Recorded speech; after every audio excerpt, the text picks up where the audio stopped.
സാക്ഷ്യജീവിതം പരിശുദ്ധ ജീവിതം, സാക്ഷ്യജീവിതം ശുദ്ധ സ്നേഹജീവിതം, സാക്ഷ്യജീവിതം പരിശുദ്ധ ജീവിതം, സാക്ഷ്യജീവിതം ശുദ്ധ സ്നേഹജീവിതം, സാക്ഷ്യജീവിതം സമാധാന ജീവിതം, സാക്ഷ്യജീവിതം എന്നും ശാന്തജീവിതം, സാക്ഷ്യജീവിതം സമാധാന ജീവിതം, സാക്ഷ്യജീവിതം എന്നും ശാന്തജീവിതം, സാക്ഷ്യജീവിതം പരിശുദ്ധ ജീവിതം, സാക്ഷ്യജീവിതം ശുദ്ധ സ്നേഹജീവിതം.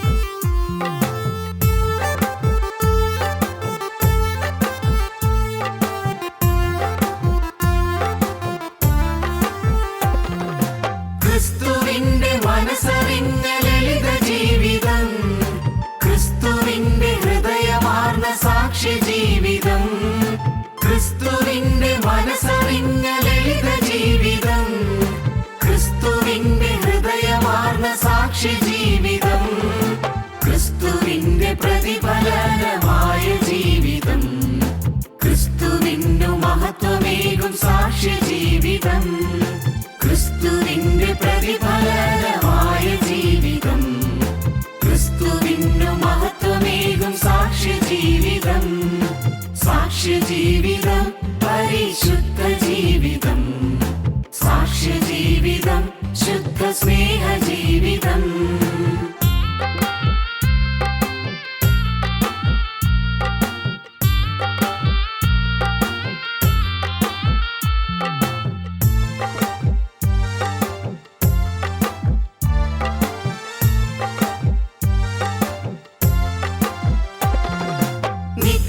നിത്യജീവനേകിടുന്ന സാക്ഷ്യജീവിതം, നിത്യതയിൽ പ്രതിഫലങ്ങളേകും ജീവിതം, നിത്യജീവനേകിടുന്ന സാക്ഷ്യജീവിതം, നിത്യതയിൽ പ്രതിഫലങ്ങളേകും ജീവിതം, സത്യസാക്ഷി വൃന്ദം ചുറ്റും നിൽക്കും ജീവിതം, പാപഭാരമാകെ നീക്കും ധീരജീവിതം, സത്യസാക്ഷി വൃന്ദം ചുറ്റും നിൽക്കും ജീവിതം, പാപഭാരമാകെ നീക്കും ധീരജീവിതം, സാക്ഷ്യജീവിതം പരിശുദ്ധ ജീവിതം, സാക്ഷ്യജീവിതം ശുദ്ധ സ്നേഹജീവിതം. ഞങ്ങളും ക്രൂശിക്കപ്പെട്ട ക്രിസ്തുവിനെ പ്രസംഗിക്കുന്നു. ദൈവ തിരുനാമത്തിന് മഹത്വം ഉണ്ടാകട്ടെ. വെളിപ്പാട് പുസ്തകം 16-ാം അധ്യായം 15-ാം വാക്യം നമുക്ക് വായിച്ചു കേൾക്കാം. ഞാൻ കള്ളനെപ്പോലെ വരും, തൻ്റെ ലജ്ജ കാണുമാറ് നഗ്നനായി നടക്കാതിരിപ്പാൻ തൻ്റെ ഉടുപ്പ് സൂക്ഷിച്ചും ജാഗരിച്ചും കൊള്ളുന്നവൻ ഭാഗ്യവാൻ. ഞാൻ കള്ളനെപ്പോലെ വരും, തൻ്റെ ലജ്ജ കാണുമാറ് നഗ്നനായി നടക്കാതിരിപ്പാൻ തൻ്റെ ഉടുപ്പ് സൂക്ഷിച്ചും ജാഗരിച്ചും കൊള്ളുന്നവൻ ഭാഗ്യവാൻ. ദൈവത്തിന് സ്തോത്രം. യേശുക്രിസ്തുവിൻ്റെ രണ്ടാമത്തെ വരവിനെക്കുറിച്ച് വ്യക്തമായി പ്രതിപാദിക്കുന്ന അനേകം വേദഭാഗങ്ങളുണ്ട് നമ്മുടെ ഈ വേദപുസ്തകത്തിൽ.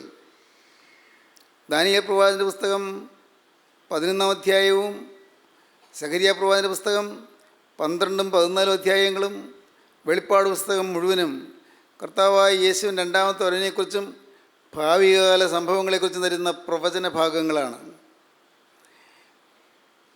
വേദപുസ്തകത്തിൽ ആദ്യം എഴുതപ്പെട്ട പുസ്തകം ഇയ്യോബിൻ്റെ പുസ്തകമാണ് എന്ന് ചില വേദവ്യാഖ്യാതാക്കൾ അഭിപ്രായപ്പെടുന്നുണ്ട്. പക്ഷേ വേദപുസ്തകത്തിൽ ആദ്യത്തെ പുസ്തകമായി ചേർത്തിരിക്കുന്നത് ഉൽപ്പത്തി പുസ്തകമാണ് താനും. അതുപോലെ തന്നെ യോഹന്നാൻ ശ്ലീഹ സുവിശേഷം എഴുതി, ലേഖനങ്ങൾ എഴുതി, വെളിപ്പാട് പുസ്തകം എഴുതി. യോഹന്നാൻ ശ്ലീഹ എഴുതിയ ലേഖനങ്ങൾ സ്നേഹത്തെ പ്രകീർത്തിക്കുന്ന പുസ്തകങ്ങളാണ്. യോഹന്നാൻ ശ്ലീഹ എഴുതിയ 1, 2, 3 ലേഖനങ്ങൾ സ്നേഹത്തെക്കുറിച്ച് മാത്രമാണ് പ്രതിപാദിക്കുന്നത്. ദൈവം സ്നേഹമാകുന്നു. യോഹന്നാൻ ശ്ലീഹ എഴുതിയ വെളിപ്പാട് പുസ്തകം പ്രത്യാശയെക്കുറിച്ച് വിവരിക്കുന്ന പുസ്തകമാണ്. പ്രത്യാശ. യോഹന്നാൻ സുവിശേഷമാകട്ടെ അത് വിശ്വാസത്തെ അധിഷ്ഠിതമാക്കിക്കൊണ്ടുള്ള പുസ്തകമാണ്. സുവിശേഷം വിശ്വാസത്തെക്കുറിച്ച് യോഹന്നാൻ ലേഖനങ്ങൾ സ്നേഹത്തെക്കുറിച്ച്, യോഹന്നാൻ്റെ വെളിപ്പാട് പുസ്തകം പ്രത്യാശയെക്കുറിച്ച്. വിശ്വാസം, പ്രത്യാശ, സ്നേഹം ഇവ മൂന്നും നിലനിൽക്കുന്നു. ഇവയിൽ വലിയതോ സ്നേഹം തന്നെ. യോഹന്നാൻ ശ്ലീഹ എഴുതിയ സുവിശേഷം വേദപുസ്തകത്തിൽ ഏറ്റവും ഒടുവിലായി എഴുതിയ പുസ്തകമാണെന്നാണ് വേദവ്യാഖ്യാതാക്കൾ അഭിപ്രായപ്പെടുന്നത്. സുവിശേഷം ചേർത്തിരിക്കുന്നത് വേദപുസ്തകത്തിൽ ഒടുവിലത്തെ പുസ്തകമായിട്ടല്ല, വെളിപ്പാട് പുസ്തകമാണ് യോഹന്നാൻ ശ്ലീഹ എഴുതിയ ഒടുവിലത്തെ പുസ്തകമായി ചേർത്തിരിക്കുന്നത്. പക്ഷേ വെളിപ്പാട് പുസ്തകം എഴുതിയ AD 94, 95, 96 ആ വർഷങ്ങൾക്കും ശേഷം യോഹന്നാൻ ശ്ലീഹ സുവിശേഷം എഴുതിയെന്നും, അങ്ങനെ യോഹന്നാൻ ശ്ലീഹ എഴുതിയ പുസ്തകങ്ങളിൽ സുവിശേഷ ഗ്രന്ഥമാണ് ഒടുവിലത്തെ പുസ്തകമെന്നും, വേദപുസ്തകത്തിലെ ഏറ്റവും ഒടുവിലത്തെ പുസ്തകം സുവിശേഷമാണ് യോഹന്നാൻ്റെ സുവിശേഷമാണ് എന്നും വേദവ്യാഖ്യാതാക്കൾ അഭിപ്രായപ്പെടുന്നു. ഈ യോഹന്നാൻ ശ്ലീഹ എഴുതിയ വെളിപ്പാട് പുസ്തകം ദൈവം തൻ്റെ ദാസന് കാണിച്ചു കൊടുത്ത അത്ഭുതകരമായ ചില ദർശനങ്ങളെ ആസ്പദീകരിച്ചുള്ളതാണ്. വളരെ വ്യക്തമായ ചില ദർശനങ്ങൾ, വരാനിരിക്കുന്ന കാര്യങ്ങൾ. വെളിപ്പാട് പുസ്തകത്തിൻ്റെ 4-ാം അധ്യായത്തിൻ്റെ ആദ്യ ഭാഗം ഇവിടെ കയറി വരിക എന്നൊരു ശബ്ദം കേൾക്കുന്നു. യോഹന്നാൻ ശ്ലീഹ സ്വർഗീയ ഉന്നതങ്ങളിലേക്ക് കയറി ചെല്ലുന്നു.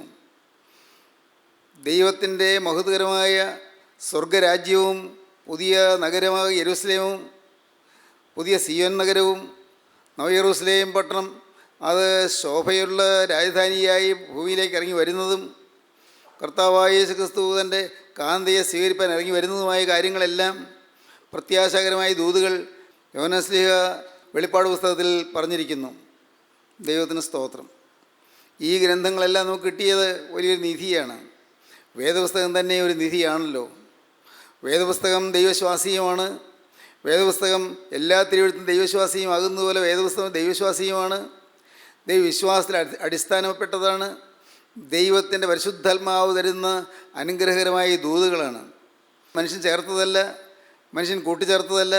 മനുഷ്യനൊന്നും അതിൽ നിന്ന് എടുത്തു കളയാൻ പാടില്ല. മനുഷ്യന് ഇതിലൊന്നും കൂട്ടിച്ചേർക്കാനും പാടില്ല. ഈ അടുത്തിടെ വായിച്ചത് വളരെ പ്രസിദ്ധനായൊരു സുവിശേഷകൻ വേദപുസ്തകത്തിൽ ചില ഭാഗങ്ങൾ മാറ്റേണ്ടതുണ്ട് എന്ന് അഭിപ്രായപ്പെട്ടതായിട്ടാണ് വായിച്ചത്. വളരെ സങ്കടകരമായി പോയി. അദ്ദേഹത്തോട് കൂട്ടിയാർന്ന ചില സുവിശേഷകന്മാർ ഈ ഭാരതഭൂമിയിലുമുണ്ട്. എന്നാൽ പ്രിയപ്പെട്ടവരെ, ഭയങ്കരമാണ് വേദപുസ്തകത്തിൽ മാറ്റം വരുത്തണമെന്നും വേദപുസ്തകത്തിലെ ആശയങ്ങൾ ഈ ആധുനിക കാലത്ത് പലതും യോജിച്ചതല്ല എന്നുമെല്ലാമുള്ള ചില നൂതന ചിന്താഗതികൾ ഉയർന്നു വരുന്നുണ്ട്. അതെല്ലാം അന്ത്യക്രിസ്തുവിൻ്റെ തന്ത്രങ്ങളാണ്, പൈശാചികൻ്റെ തന്ത്രങ്ങളാണ്. അന്ത്യക്രിസ്തു വെളിപ്പെടാറായിരിക്കുന്നു. അന്ത്യക്രിസ്തു, ആൻറ്റി ക്രൈസ്റ്റ്, എതിർക്രിസ്തു. എതിർക്രിസ്തു വെളിപ്പെടാറായിരിക്കുന്നു. എതിർക്രിസ്തുവിൻ്റെ ചില തന്ത്രങ്ങളാണ്, എതിർക്രിസ്തുവിൻ്റെ ചില സൂത്രങ്ങളാണ്, അവൻ്റെ ചില ഉപായങ്ങളാണ്.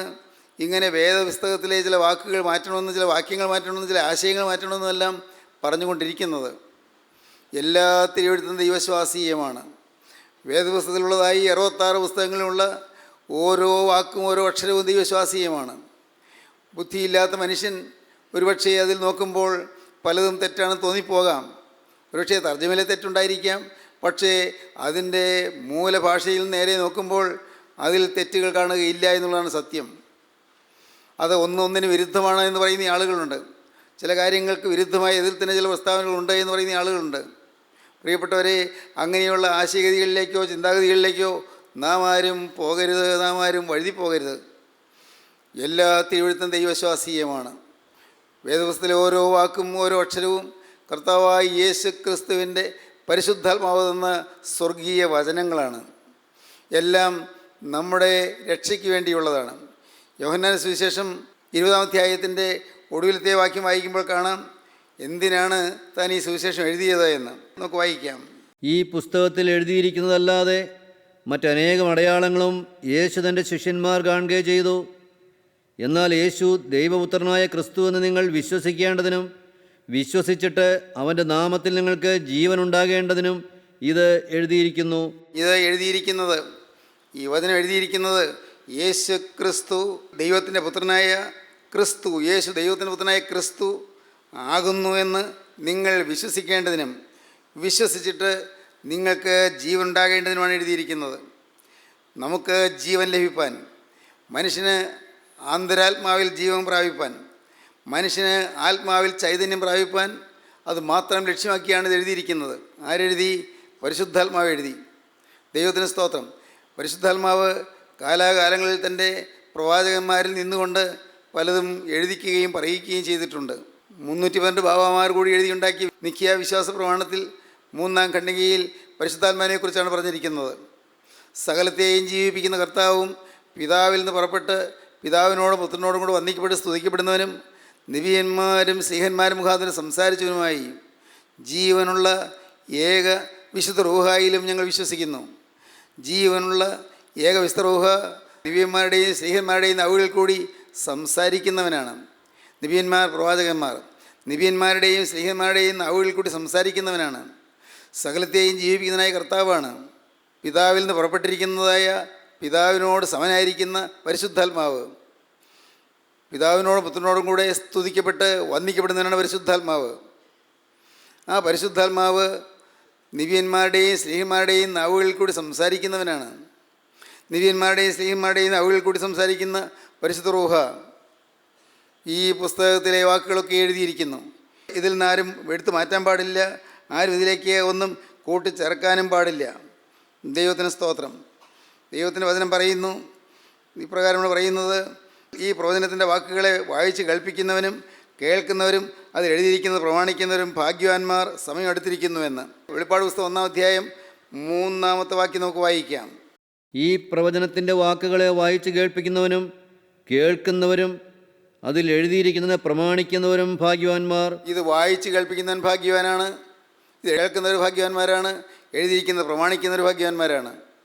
വായിച്ച് കേൾപ്പിക്കുന്നവൻ ഭാഗ്യവാനാണ്, വായിച്ച് കേൾക്കുന്നവൻ ഭാഗ്യവാനാണ്, ഇതിലെഴുതിയിരിക്കുന്നത് പ്രമാണിക്കുന്നവൻ ഭാഗ്യവാനാണ്. ദൈവത്തിന് സ്തോത്രം. പ്രിയപ്പെട്ടവരെ, വളരെ വ്യക്തമായ ചില നിർദ്ദേശങ്ങളാണ് ഈ വാക്കുകളിൽ നാം കാണുന്നത്. നമുക്ക് ഉത്തരവാദിത്വമുണ്ട് ഈ വാക്യങ്ങളെ വായിച്ച് കേൾപ്പിക്കാൻ. ഈ പുസ്തകത്തിലെ വാക്യങ്ങളെ വായിച്ച് കേൾപ്പിക്കാൻ നമുക്ക് ഉത്തരവാദിത്വമുണ്ട്, കേൾക്കാൻ നമുക്ക് ഉത്തരവാദിത്വമുണ്ട്. ഇവയിൽ എഴുതിയിരിക്കുന്ന പ്രമാണങ്ങൾ നമ്മുടെ ജീവിതത്തെ അനുവർത്തിക്കാൻ നമുക്ക് തീർച്ചയായും ഉത്തരവാദിത്വമുണ്ട്. ദൈവത്തിന് സ്തോത്രം. അത് ഭാഗ്യകരമായ കാര്യമാണെന്നാണ് പറയുന്നത്. ഇതിൻ്റെ ഒടുവിലത്തെ പുസ്തകത്തിൽ നാം കാണുന്നതാണെന്നറിയാമോ? വെളിപ്പാട് പുസ്തകത്തിൻ്റെ 22-ാം അധ്യായം 18-ാം വാക്യം നമുക്ക് വായിക്കാം. ഈ പുസ്തകത്തിലെ പ്രവചനം കേൾക്കുന്ന ഏവനോട് ഞാൻ സാക്ഷീകരിക്കുന്നത് എന്തെന്നാൽ, അതിനോട് ആരെങ്കിലും കൂട്ടിയാൽ ഈ പുസ്തകത്തിൽ എഴുതിയ ബാധകളെ ദൈവം അവനെ വരുത്തും. ഇതിനോടാരും കൂട്ടാൻ പാടില്ല. ഈ പുസ്തകത്തിലെ കാര്യങ്ങളിലൊന്നും കൂട്ടിച്ചേർക്കാൻ ആർക്കും അവകാശമില്ല, അതിനാർക്ക് അധികാരമില്ല.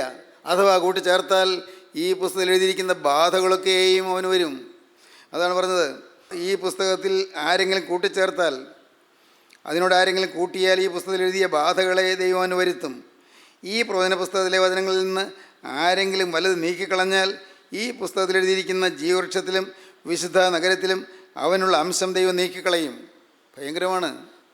ഇതിൽ നിന്ന് ആരും നീക്കാൻ പാടില്ല. ഈ പുസ്തകത്തിലെ വചനത്തിൽ നിന്ന് ആരെങ്കിലും നീക്കിക്കളഞ്ഞാൽ അവന് ശിക്ഷ വരും, അവന് കിട്ടേണ്ട അനുഗ്രഹം നഷ്ടപ്പെടും. അത് പറഞ്ഞത് ഈ പ്രവചന പുസ്തകത്തിലെ 19-ാം വാക്യം വായിക്കാം. ഈ പ്രവചന പുസ്തകത്തിലെ വചനത്തിൽ നിന്ന് ആരെങ്കിലും വലുത് നീക്കിക്കളഞ്ഞാൽ ഈ പുസ്തകത്തിൽ എഴുതിയിരിക്കുന്ന ജീവവൃക്ഷത്തിലും വിശുദ്ധ നഗരത്തിലും അവനുള്ള അംശം ദൈവം നീക്കിക്കളയും. അവനുള്ള അംശം, അവനുള്ള ഷെയർ, അവനുള്ളതായ അനുഗ്രഹത്തിൻ്റെ ഭാഗം ദൈവം നീക്കിക്കളയും. പ്രിയപ്പെട്ടവരെ, അതുകൊണ്ട് ഒന്നും കൂട്ടിച്ചേർക്കാൻ പാടില്ല, ഒന്നും മാറ്റിക്കളയാനും പാടില്ല. ദൈവത്തിന് സ്തോത്രം.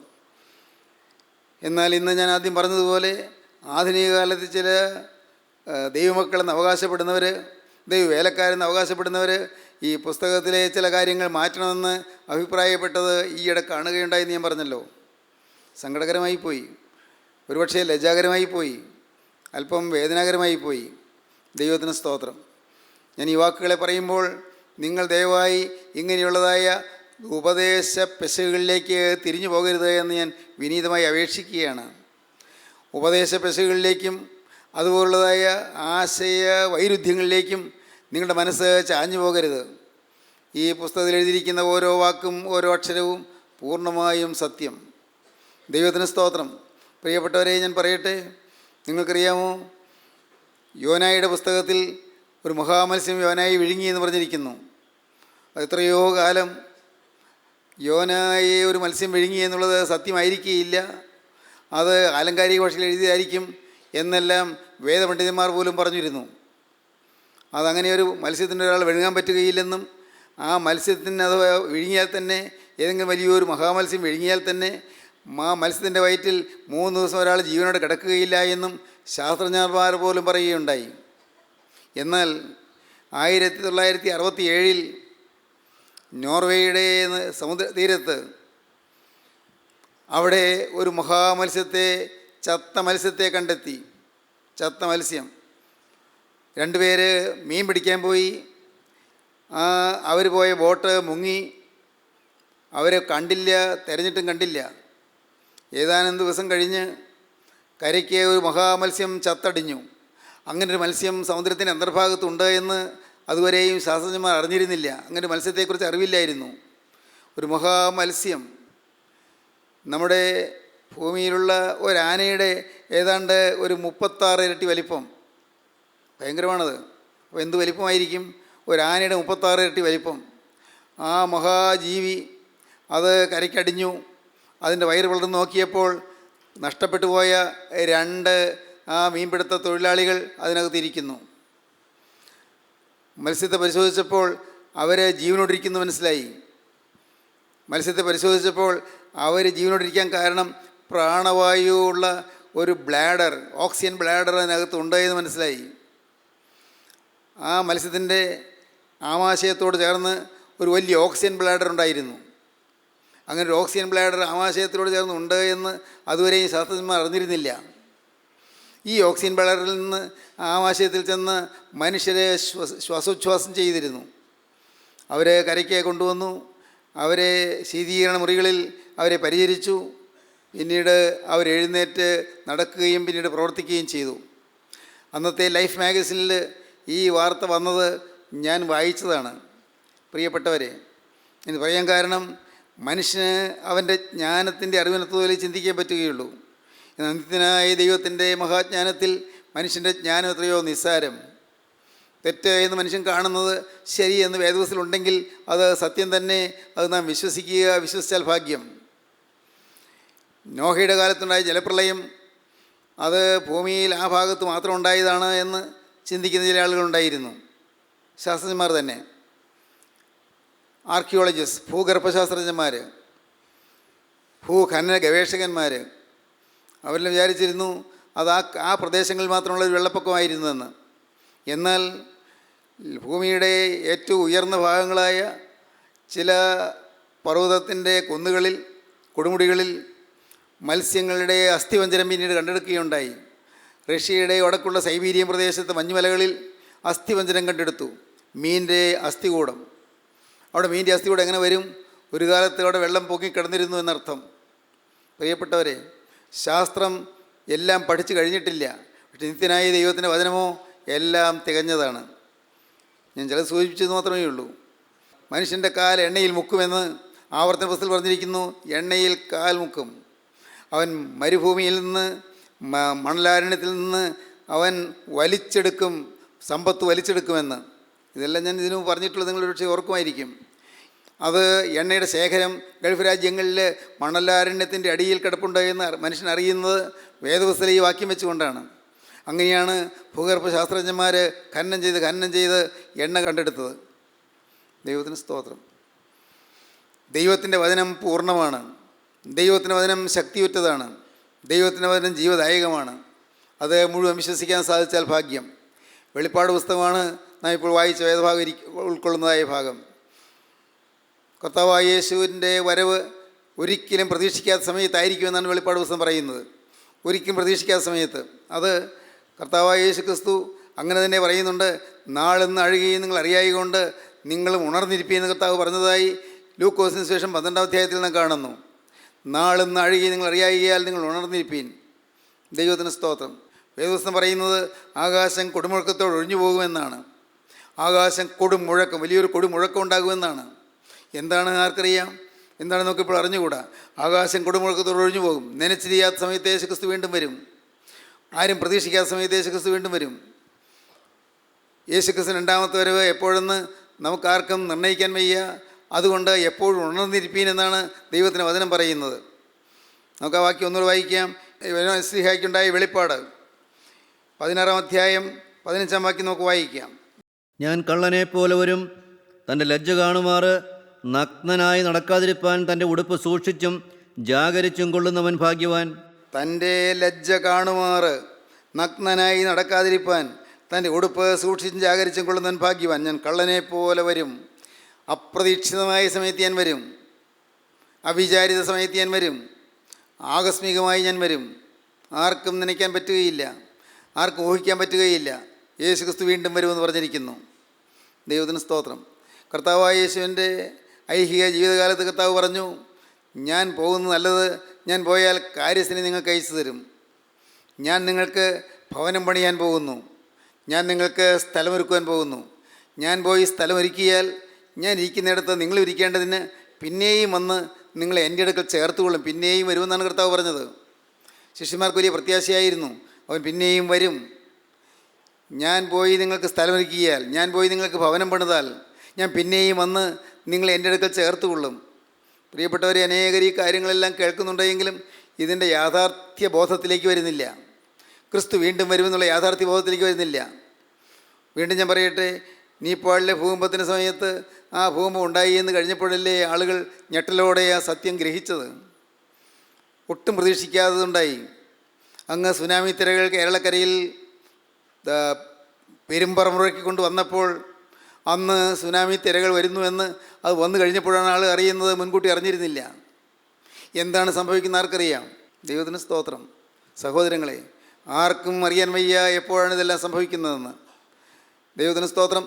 നനച്ചിരിയാ സമയത്ത് അത് സംഭവിക്കും. കർത്താവായ യേശു വീണ്ടും വരും. അപ്പോസ്തലന്മാർ പറഞ്ഞു, കർത്താവിൻ്റെ പ്രവാചകന്മാർ പറഞ്ഞു, പഴയ നിയമകാല പ്രവാചകന്മാർ പറഞ്ഞു, പുതിയ നിയമകാല അപ്പോസ്തലന്മാർ പറഞ്ഞു, കർത്താവിൻ്റെ സ്വർഗ്ഗാരോഹണ സമയത്ത് മാലാഖമാർ പറഞ്ഞു, ഗലീല പുരുഷന്മാരെ, നിങ്ങൾ ആകാശത്തിലേക്ക് നോക്കി നിൽക്കുന്നത്, നിങ്ങളെ വിട്ട് സ്വർഗ്ഗാരോഹണം ചെയ്ത ഈ യേശുവിനെ നിങ്ങൾ സ്വർഗത്തിലേക്ക് പോകുന്നതിനായി നിങ്ങൾ കണ്ടതുപോലെ തന്നെ അവൻ വീണ്ടും വരുമെന്ന് അന്ന് മാലാഖമാർ അരുളി ചെയ്തു. ദൈവത്തിന് സ്തോത്രം. വെള്ളവസ്ത്രധാരികളായ മാലാഖമാരിൽ നിന്നുകൊണ്ട് പറഞ്ഞു, ആകാശമധ്യത്തിൽ നിന്നുകൊണ്ട് പറഞ്ഞു, നോക്കി മുകളിലോട്ട് നോക്കി അത്ഭുതത്തോടെ നോക്കി നിൽക്കുന്ന ശിഷ്യന്മാരെ നോക്കി പറഞ്ഞു, ഗലീല പുരുഷന്മാരെ, നിങ്ങൾ ആകാശത്തിലേക്ക് നോക്കി നിൽക്കുന്നത്, നിങ്ങളെ വിട്ട് സ്വർഗ്ഗാരോഹണം ചെയ്ത ഈ യേശുവിനെ സ്വർഗത്തിലേക്ക് പോകുന്നതിനായി കണ്ടതുപോലെ തന്നെ അവൻ വീണ്ടും വരും. സ്വർഗത്തിലേക്ക് പോകുന്നതിനായി നിങ്ങൾ കണ്ടതുപോലെ തന്നെ അവൻ വീണ്ടും വരും. യേശു എവിടെ നിന്ന് സ്വർഗ്ഗാരോഹണം ചെയ്തുവോ അവിടെ തന്നെ കർത്താവ് വീണ്ടും വരുമെന്ന്. ഒലിവുമലയിൽ നിന്നാണ് കർത്താവ് സ്വർഗ്ഗാരോഹണം ചെയ്തത്, അതുകൊണ്ട് ഒലിവുമലയിൽ തന്നെ വീണ്ടും വരുമെന്ന്. അതുകൊണ്ടാണ് സഖറിയ പ്രവാചകന്റെ പുസ്തകം 14-ാം അധ്യായം 4-ാം വാക്യത്തിൽ പറയുന്നത്, അവൻ്റെ കാൽ ഒലിവുമലയിൽ നിൽക്കുമെന്ന്. കർത്താവ് ഒലിവുമലയിൽ നിന്ന് കാൽ ചവിട്ടും, ഒലിവുമല രണ്ടായി പിളർന്നു പോകും. വായിക്കാം. അന്നാളിൽ അവൻ്റെ കാല് യെരുശലേമിനെതിരെ കിഴക്കുള്ള ഒലിവുമലയിൽ നിൽക്കും. നാളിൽ അവൻ്റെ കാല് യെരൂശലേമിനെതിരെയുള്ള കിഴക്കുള്ള ഒലിവുമലയിൽ നിൽക്കും. ഒലിവുമല കിഴക്ക് പടിഞ്ഞാറായി നടുവേ പിളർന്നു പോകും. ഒലിവുമല കിഴക്ക് പടിഞ്ഞാറായി നടുവേ പിളർന്നു പോകും. ഏറ്റവും വലിയൊരു താഴ്വര ഉളവായി വരും. ഒരു താഴ്വര, ഏറ്റവും വലിയൊരു താഴ്വര ഉളവായി വരും. വലിയ കുന്ന് ഒലിവുമല, അവിടെ ഒരു താഴ്വരയുണ്ടാകും. അപ്രതീക്ഷിതമായി എന്തെല്ലാമാണ് സംഭവിക്കാൻ പോകുന്നത്. ദൈവത്തിന് സ്തോത്രം. പ്രിയപ്പെട്ടവർ, ഈ ഭൂതലത്തിൽ പല മാറ്റങ്ങൾ വരുന്നില്ലേ? ഭൂമിയിൽ വന്ന ആ ഭൂകമ്പം മൂലം എവറസ്റ്റ് കൊടുമുടി അതിൻ്റെ പൊക്കം അല്പം കുറഞ്ഞു, അതിൻ്റെ സ്ഥാനവും അല്പം മാറിയെന്ന് നിങ്ങൾക്കറിയാമോ? ആ സുനാമി തിരകളുണ്ടായതിനു ശേഷം ആൻഡമാൻ നിക്കോബർ ദ്വീപിലെ ചില ഭാഗങ്ങൾ വെള്ളത്തിനടിയിലായിപ്പോയി. ഇപ്പോഴും വെള്ളത്തിൻ്റെ അടിയിൽ തന്നെ അനേകം കെട്ടിടങ്ങളുള്ള ചില ഭാഗങ്ങൾ ഇന്ന് വെള്ളത്തിനടിയിലാണ്. ദൈവത്തിന് സ്തോത്രം. മാലിദ്വീപിൻ്റെ ചില ഭാഗങ്ങൾ വെള്ളത്തിനടിയിലായിപ്പോയി. വെള്ളത്തിനടിയിലായിപ്പോയ ഭാഗങ്ങൾ ഇതുവരെയും ആ വെള്ളം മാറിയിട്ടില്ല. അവിടെ സമുദ്രം പൊങ്ങി, അവിടെ വെള്ളം പൊങ്ങി, അവിടെ ചില ഭാഗങ്ങൾ ഇന്നും വെള്ളത്തിനടിയിലായി കിടക്കുന്നു. ഈ ഭൂമിയിൽ മാറ്റങ്ങളുണ്ടാകാൻ പോകുന്നു. എങ്ങനെയെല്ലാമാണ് ആർക്കറിയാം? നമുക്കറിഞ്ഞുകൂടാ. യേശു വീണ്ടും വരും. വായിച്ചത് എന്താണ്? ഞാൻ കള്ളനെ പോലെ വരും, തൻ ലജ്ജ കാണുമാറ് നഗ്നനായി നടക്കാതിരിപ്പാൻ തൻ്റെ ഉടുപ്പ് സൂക്ഷിച്ചും ജാഗരിച്ചും കൊള്ളുന്നവൻ ഭാഗ്യവാൻ. ആരാണ് ഭാഗ്യവാൻ? ഉടുപ്പ് കാത്തുകൊള്ളണം. ഏദൻ തോട്ടത്തിൽ വെച്ച് മനുഷ്യന് ഉടുപ്പ് നഷ്ടപ്പെട്ടു. ഏദൻ തോട്ടത്തിൽ വെച്ച് മനുഷ്യൻ്റെ വസ്ത്രം ഉരിഞ്ഞുപോയി, അവൻ നഗ്നനായിപ്പോയി. ഏദൻ തോട്ടത്തിൽ വെച്ച് ആദ്യ മനുഷ്യൻ നഗ്നനായപ്പോൾ അവൻ്റെ ബുദ്ധിയിൽ അവൻ നഗ്നത മറയ്ക്കാൻ അത്തിയില കൂട്ടി തുന്നി. പക്ഷെ അതുകൊണ്ട് മറയുന്നതല്ല നഗ്നത. അത്തിയില കൂട്ടി തുന്നി ഉടുത്തു എന്നുള്ളതുകൊണ്ട് നഗ്നത മറയുകയില്ല. കാരണം അവന് നഗ്നത മറച്ചിരുന്നത് ദൈവത്തിൻ്റെ തേജസ്സായിരുന്നു. ഇന്ന് സ്നേഹിതരെ, നിങ്ങൾ ഞാൻ ചോദിക്കട്ടെ, നിങ്ങളെ ദൈവത്തിൻ്റെ തേജസ് നിങ്ങളെ വലയം ചെയ്യുന്ന ഒരു നല്ല കാലം നിങ്ങൾക്ക് കിട്ടിയിരുന്നുവോ? മാനസാന്തരപ്പെട്ട കാലത്ത് നിങ്ങൾ ജീവിതം ക്രിസ്തുവിന് കൊടുത്ത കാലത്ത് ഒരു വലിയൊരു കൃപ നിങ്ങളെ പൊതിഞ്ഞിരുന്ന് നിങ്ങൾക്ക് അനുഭവമായിരുന്നില്ലേ? അന്ന് വലിയൊരു സ്നേഹം നിങ്ങളെ പൊതിഞ്ഞിരുന്ന് നിങ്ങൾക്ക് അനുഭവമായിരുന്നില്ലേ? ആ ആദിമ സ്നേഹം, ദൈവത്തിൻ്റെ തേജസ് നിങ്ങളെ പൊതിഞ്ഞിരുന്നു. ദൈവത്തിൻ്റെ കൃപ നിങ്ങളെ പൊതിഞ്ഞിരുന്നു. ആ കൃപയുടെ തേജസ്സിൽ നിങ്ങൾ മറഞ്ഞിരുന്നു. അന്ന് ദേഷ്യം വരുന്നില്ല, അന്ന് ആരോട് നീരസം വരുന്നില്ല, അന്ന് പരിഭവം വരുന്നില്ല, ആരോടും പിണക്കം വരുന്നില്ല, അശുദ്ധ വികാരങ്ങൾ വരുന്നില്ല, അശുദ്ധ ചിന്തകൾ വരുന്നില്ല. അങ്ങനെ ഒരു നല്ല കാലം ഓർമ്മയില്ലേ? ദൈവത്തിന് സ്തോത്രം. എത്രയോ കാലങ്ങൾ നിലനിന്നു. ദൈവത്തിൻ്റെ വലിയ നാമം മഹത്വപ്പെടട്ടെ. അന്ന് ആ കാലത്ത്, ആത്മാവിൻ്റെ ആ നിറവിൻ്റെ കാലത്ത്, ആദിമസ്നേഹത്തിൻ്റെ കാലത്ത്, അന്ന് നിങ്ങൾ ഒന്ന് സംസാരിക്കാൻ തുടങ്ങുമ്പോഴേക്കും നിങ്ങൾ ഏങ്ങലടിച്ചു തുടങ്ങും. നിങ്ങൾ ദൈവമക്കളെ ആരെങ്കിലും കാണുമ്പോഴേക്കും നിങ്ങളുടെ കണ്ണ് നിറയും. ദൈവത്തിൻ്റെ ആത്മാവുള്ള ദൈവമക്കളെ കാണുമ്പോൾ നിങ്ങളുടെ ഉള്ളം വിതുമ്പും. എന്താണ്? കരച്ചിലല്ല, സന്തോഷത്തിൻ്റെ കണ്ണുനീരാണ്. ആ ദൈവസ്നേഹത്തിൻ്റെ കണ്ണുനീരാണ്. നിങ്ങൾക്ക് ഓർമ്മയില്ലേ അങ്ങനൊരു കാലം? എന്തൊരു സന്തോഷമായിരുന്നു, എന്തൊരു സ്നേഹമായിരുന്നു, എന്തൊരു കൃപയായിരുന്നു, എന്തൊരു ശക്തിയായിരുന്നു. നിങ്ങളൊന്ന് ഓർത്ത് നോക്കാമോ അങ്ങനെയുള്ള കാലം കിട്ടിയത്? ആർക്കെങ്കിലുമൊക്കെ കിട്ടിയിട്ടുണ്ടോ? നിങ്ങൾ ചിന്തിച്ച് നോക്കൂ. എനിക്ക് ആ സ്നേഹം കിട്ടിയോ? അങ്ങനെ അന്ന് ഞാനൊരു വലിയ ആത്മാവിന് നിർവൃതി അനുഭവിച്ചിരുന്നൊരു കാലം നിങ്ങൾക്ക് ഓർമ്മയുണ്ടോ?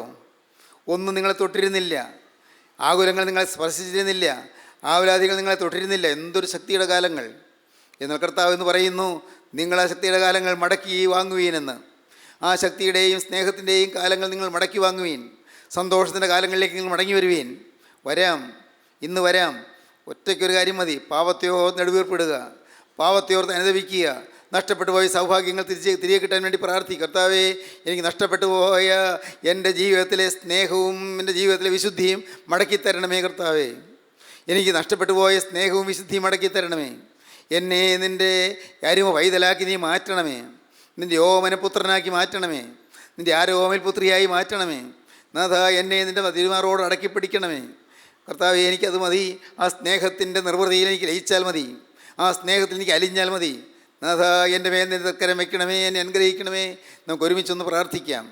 കരുണയുള്ള കർത്താവേ, എൻ്റെ ഈ മക്കൾ ഈ കേട്ട വചനങ്ങൾ ഓരോന്നും അവരുടെ ഹൃദയത്തിൽ നിറഞ്ഞു നിൽക്കുവാനും ആത്മാവിൻ്റെ സ്നേഹത്തിലേക്കും ആത്മാവിൻ്റെ വിശുദ്ധിയിലേക്കും മടങ്ങി വരുന്നതായ വാഞ്ച ലഭിക്കാൻ ഇടയാക്കണമേ എന്ന് പ്രാർത്ഥിക്കുന്നു. എല്ലാവരെയും തഴുകണമേ കർത്താവേ. ആദിമസ്നേഹത്തിൻ്റെ മധുരിമയിലേക്ക് എല്ലാവരെയും ആനയിക്കണമേ കർത്താവേ. എല്ലാവരെയും കൃപയിൽ കാക്കണമേ. യേശു ക്രിസ്തുവിൻ്റെ സ്നേഹം നിറഞ്ഞ നാമത്തിൽ പ്രാർത്ഥിക്കുന്ന കൃപയോടെ കേൾക്കണം പിതാവേ. ആമീൻ.